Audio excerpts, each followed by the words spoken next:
अक्सर आपके बड़े बूढ़ों ने आपसे कहा होगा, ये संसार दुखों का मूल है और ईश्वर भक्ति उस दोस्त से दूर जाने का मार्ग है। किंतु सोचिए, यदि ये संसार दुखों का सागर होता तो क्या नियति आपको यहाँ जन्म लेने देती? क्या ईश्वर यहाँ पर अवतार लेते? जब समस्याओं पर हमारा वश नहीं चलता, हम आरोप लगाते हैं इस संसार पे, वहां के लोगों पे, सोचते हैं काश वो यहाँ पर आया ही नहीं होता। एक किसान बंजर धरती पर जाता और अपने परिश्रम से उसे लहलहाते खेत में परिवर्तन करता। एक दर्जी जिसके पास एक सामान्य सा वस्त्र आता, अपने परिश्रम से उसे एक सुंदर वेश में परिवर्तित कर देता। आप भी परिश्रम कीजिए। ये महत्वपूर्ण नहीं है कि आप किस संसार में आए, ये महत्वपूर्ण नहीं है कि आप यहाँ कैसे आए। यदि कुछ महत्वपूर्ण है तो वो है कि जब आप गए तब आप इस संसार को कैसा छोड़ के गए। तो ये सोच के जिए कि जो किसी के लिए नर्क है उसे किसी का स्वर्ग बनाकर निकलोगे तो आपका जीवन और आपका संसार दोनों धन्य हो जाएंगे। श्री कृष्ण कहते हैं, इंसान कितना भी परिश्रम कर ले या मन्नतें कर ले, समय से पहले किसी को कुछ नहीं मिलता। जिसको कभी कुछ नहीं मिला उसने समय की प्रतीक्षा नहीं की। जीवन में जितना संघर्ष करोगे सफलता की कीमत उतनी ही अधिक होगी, क्योंकि हीरे को तराशने में कई जख्मों से गुजरना पड़ता है। इस दुनिया में जो लोग भी सफल हुए हैं उन्हें कोई वरदान नहीं था, न ही उनका कोई विशेष जन्म था। वो अपनी मेहनत और कर्मों से ही महान बने। जो मनुष्य धोखे से या कूटनीति से सफलता हासिल करता वह सबसे बड़ा पापी होता, क्योंकि शायद उसने किसी जरूरतमंद का जीवन तबाह किया। किसी कार्य के प्रति अगर आपका नजरिया तथा लगन है तो वह कार्य ना जानते हुए भी आपको आधी सफलता तो दिला ही देते। किसी भी अच्छे कार्य को शुरू करने के लिए कभी भी शुभ मुहूर्त की तलाश ना करें, क्योंकि शुभ मुहूर्त तो वही था जब आपने उसके बारे में सोचा था। बाहरी सुंदरता की ओर कभी भी आकर्षित मत होना, क्योंकि अक्सर खूबसूरती में कई राज समाये। जो काम आपसे हो सकता है वो कभी भी दूसरों से मत कराना, क्योंकि अक्सर लोगों में गलतफहमी उत्पन्न हो जाती। कर्मों की गति इतनी प्रभावशाली होती है कि वह मरने के बाद भी आपका पीछा नहीं छोड़ती। इसलिए कभी भी अधर्म कार्य मत करना। कभी भी ये मत सोचो कि मैं उस कार्य को कल करूंगा, वह कल कभी नहीं आता, बल्कि आपने अपने जीवन का एक और दिन बर्बाद कर दिया। जब भी हम किसी के लिए बुरे शब्दों का प्रयोग करते हैं तो वह हमारे ऊपर ही हावी होते, क्योंकि उसमें दूसरे का कोई दोष नहीं होता। कभी भी किसी के प्रति इतनी आसक्ति ना रखो कि उसके बगैर आपका कार्य चल ना सके, क्योंकि दूसरा तो केवल एक माध्यम होता, सफर तो उसे खुद ही तय करना होता है। आज के युग में कोई भी सच्चा प्रेम नहीं करता, वह अपने ही स्वार्थ के लिए उसे चुनता और वक्त निकलते ही उसे छोड़ देता। जबकि सच्चा प्रेमी तो वो है, वो बिना चाह के भी कभी आपका साथ नहीं छोड़ता। किसी भी व्यक्ति के पास इतना समय नहीं होता कि वह किसी की तारीफ कर सके, क्योंकि वह अपने बारे में अच्छा सुनने की इच्छा से दूसरे की तारीफ करता। जब भी आपको लगे कि आप अकेले हैं तो किसी के सहारे के बजाय अपने अंदर बैठिए और उस सच्चे मित्र ईश्वर से पूछे, जो हर समय आपके हित के लिए ही सोचता। अगर सहारा किसी का जीवन बना देता तो ये प्रकृति इतनी सुंदर ना होती, क्योंकि जो आगे बढ़ने के लिए सहारा ढूंढता है वह पहले से ही बहुत पीछे चला जाता है। आलस्य मनुष्य का सबसे बड़ा शत्रु है। जिस शरीर में रहता है उसका नाश कर देता है। व्यायाम करने से हमारा शरीर और मन जिस प्रकार से स्वस्थ होते हैं, उसी प्रकार से नियमित ध्यान करने से मस्तिष्क और हृदय पवित्र होता है। आलसी व्यक्ति के अंदर कभी विद्या का वास नहीं होता, बल्कि कुरीति तथा कुभावना का विकास होता है। सत्य की हमेशा जिस प्रकार से जीत होती है, उसी प्रकार से परिश्रम की भी जीत होती है, भले ही उसमें थोड़ा समय अधिक लगता है। ज्ञान तो लगभग सभी के अंदर एक जैसा ही होता है, किंतु कुछ लोग उसको अपनी आदत बना देते हैं और कुछ लोग उसको अपनी सबसे बड़ी भूल बना देते हैं। श्री कृष्ण कहते हैं, हमारे पास अक्सर बहुत लोग आते हैं, कुछ को हम समय देते हैं, कुछ का हम तिरस्कार करते हैं, किंतु तिरस्कार कभी नहीं करना चाहिए। किसी व्यक्ति के पास आपके आने के 3 मुख्य कारण होते हैं, भाव, अभाव और प्रभाव। यदि कोई आपके पास प्रेम भाव से तो उसे प्रेम दीजिए, सम्मान दीजिए। यदि कोई आपके पास अभाव में आए तो उसकी आवश्यकता समझे और जितना हो सके स्वयं से उसकी सहायता करें। और यदि कोई आपके पास प्रभाव के कारण आए तो उसको समुचित सम्मान दें।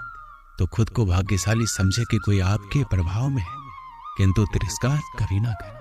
तिरस्कार जन्म देता है कुंठा को, और कुंठा किसी को भी आपका शत्रु बना देती, इसलिए मित्र बना। श्री कृष्ण कहते हैं किसी में भी अकेले दुनिया को बदलने की ताकत नहीं है, लेकिन आप पानी में एक पत्थर फेंक कर कई तरंगे पैदा करने के समान बहुत कुछ कर सकते। हर कोई जानता है कि हम क्या हैं, पर ये नहीं जानते कि हम क्या बन सकते। अगर आपने अंदर की खूबी को पहचान लिया तो आप सब कुछ प्राप्त कर सकते। जीवन में कभी भी दुख से न डरो, क्योंकि जब ठोकर लगती है तभी मनुष्य सीख पाता है और संभल कर चलता है। मनुष्य की गलतफहमी है कि भाग्य ही सब कुछ, लेकिन भाग्य नाम की कोई चीज नहीं होती, इसकी केवल मनुष्य ही पूजा करता। अगर मनुष्य अपने जीवन में ये सोचता कि उसके सोचने मात्र से कार्य सफल हो जाए, तो ये उसकी सबसे बड़ी भूल होगी, क्योंकि शेर को भी अपना शिकार खुद ही करना पड़ता है। भाग्य तभी होता है जब मनुष्य कर्म करता है, और कर्म नहीं करता है तो वही भाग्य अभिशाप बन जाता है। मानव का भाग्य पूर्व जन्मों के कर्मों से बनता है, और वर्तमान जीवन में उस कर्म के प्रति कर्तव्यनिष्ठ होकर कार्य करने से ही वह सफल हो पाता है। मनुष्य को हमेशा ये सोचना अनिवार्य है कि जो भी कर्म मैं कर रहा हूँ उसके संतान पर वैसा ही प्रभाव पड़ेगा, अर्थात पुत्र के अंदर भी वही गुण विद्यमान होंगे। मानव के जीवन में संगति का असर बहुत पड़ता है। अपनी बराबरी की संगति भी उतना प्रभाव नहीं करती जितना कि श्रेष्ठ लोगों की संगति से जीवन सुधरता है। मनुष्य दुनिया तभी बदल सकता है जब वो खुद में परिवर्तन करे। अगर आपका स्वभाव अच्छा है तो आपको कैसा भी समाज क्यों ना मिले, आप में कोई भी अगुण समाहित नहीं हो सकता। मनुष्य को कोई भी कार्य बिना सोचे समझे नहीं करना चाहिए, क्योंकि बाद में यही आपत्ति का कारण बनता है। और थोड़ा सोचे और कार्य को सफल करे। व्यक्ति को पता रहता है कि लोभ ही उसके दुखों का और विनाश का, फिर भी उसे छोड़ना नहीं चाहता, जबकि छोड़ने में ही भलाई है। जीवन में याद रखना, कभी किसी कसमों का अग्रणी मत बनना, क्योंकि कार्य सिद्ध होने पर सबको शाबाशी मिलती है और बिगड़ने पर उसी व्यक्ति को क्षति पहुंचती है। ऐसा जन्म भी किसी किसी का होता है जो जीवन में कितना भी संकट क्यों ना आ जाए, वो कभी अपना धैर्य नहीं खोते, और वही व्यक्ति महान लोगों की श्रेणी में गिने जाते। एक राज्य में श्याम नामक युवक रहता था। एक बार उसने राजा के किसी आदेश की अवहेलना कर दी। अपने आदेश की अवहेलना राजा को कतई गवारा नहीं था। जो भी उसके आदेश की अवहेलना करता दंड का पात्र बनता। श्याम को भी सैनिक बंदी बनाकर राजा के समक्ष ले गए। बाहरी दरबार में राजा ने उसे मृत्यु दंड सुनाया। अपने मृत्यु दंड पे श्याम बोले, महाराज, आपके द्वारा दिया गया मृत्यु दंड सिरोधारी है, किंतु मृत्यु पूर्व मेरा आपसे एक निवेदन है, और वो ये है कि मुझे कुछ समय प्रदान किया जाए ताकि अंतिम बार मैं अपने परिवार से मिल सकूं। राजा ने एक सिरे से उसका यह निवेदन अस्वीकार कर दिया। तुम पर कैसे विश्वास किया जा सकता? यहाँ से जाने के उपरांत तुम वापस नहीं लौटे तो तुम्हारा यह निवेदन स्वीकार योग्य नहीं है। राजा के ये कहते राज दरबार में उपस्थित प्रजा में से एक युवक सामने आया और बोला, महाराज, मेरा आपसे निवेदन है कि श्याम को उसके परिवार से मिलने जाने दिया जाए। उसके आते तक मुझे बंदी बनाकर रख लिया जाए। यदि वह वापस ना आए तो उसके स्थान पर मृत्यु दंड दे दिया जाए। युवक की बात सुनकर राजा आश्चर्यचकित रह गया। पहली बार ऐसा कोई व्यक्ति सामने था जो किसी अन्य के लिए अपने प्राण देने पे तत्पर था। राजा ने पूछा, कौन हो युवक और इसका स्थान क्यों लेना चाहते? महाराज, मेरा नाम कन्हैया है, मैं श्याम का मित्र हूँ।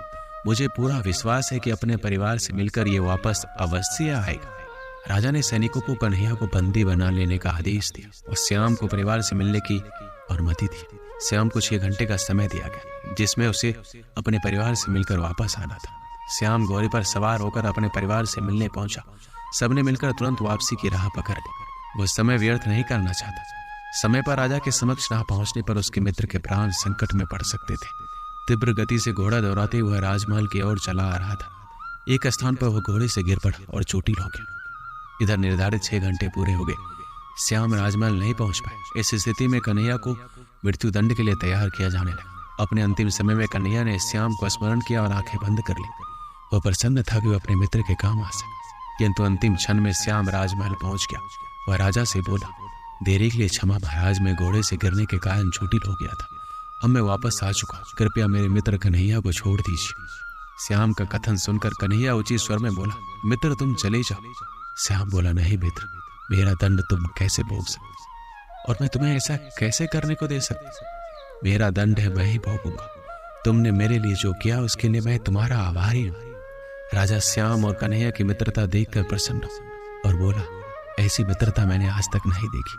मैं तुम दोनों से बहुत प्रसन्न और घोषणा करता हूँ कि तुम दोनों में से किसी को मृत्यु दंड नहीं दिया जाएगा। मैं तुम दोनों को स्वतंत्र करता हूँ। इस कहानी से क्या सीख मिलती? सच्चा दोस्त एक अनमोल रिश्ता है जो जीवन का महत्वपूर्ण हिस्सा होता है।